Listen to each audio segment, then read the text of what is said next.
Well, a year ago today, I was arriving in Welland after 4 solid days of driving. And man, it does not feel like that was a whole year ago. I mean, logically it makes sense. I did my road trip at the start of last summer, and now it's the start of a new summer, so a year must have passed. It's just kind of sad that I haven't been able to do anything like that since. I haven't even left the island.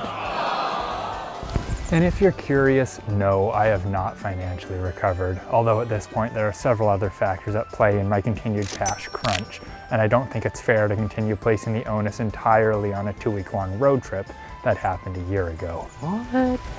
As they say, time's arrow marches forward, but, and this is hardly a profound or original observation, that march seems to pick up pace with each passing year. I'm only 25 and already it feels like that arrow's in a full-on sprint. It's so easy to get caught up in the grind of the work week, and before you know it, a year, 2 years, 3 years, a decade has slipped from your grasp. If you keep waiting for the perfect opportunity to do something, to feel financially stable enough to do it, you never will.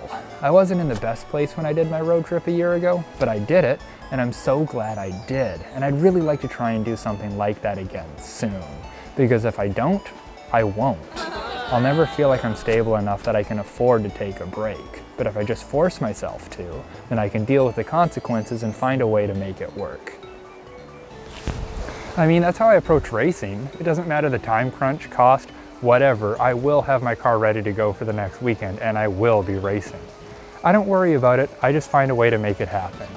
Although, granted, that may be at least partly why I don't have the financial leeway to afford to do another road trip right now.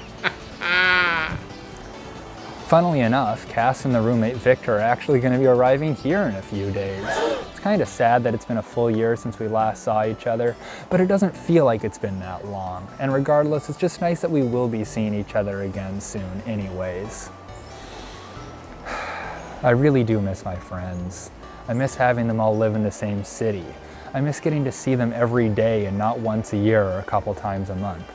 And I miss the freedom of the road that I felt a year ago, needing to do nothing more than arrive somewhere else before the day closed shop.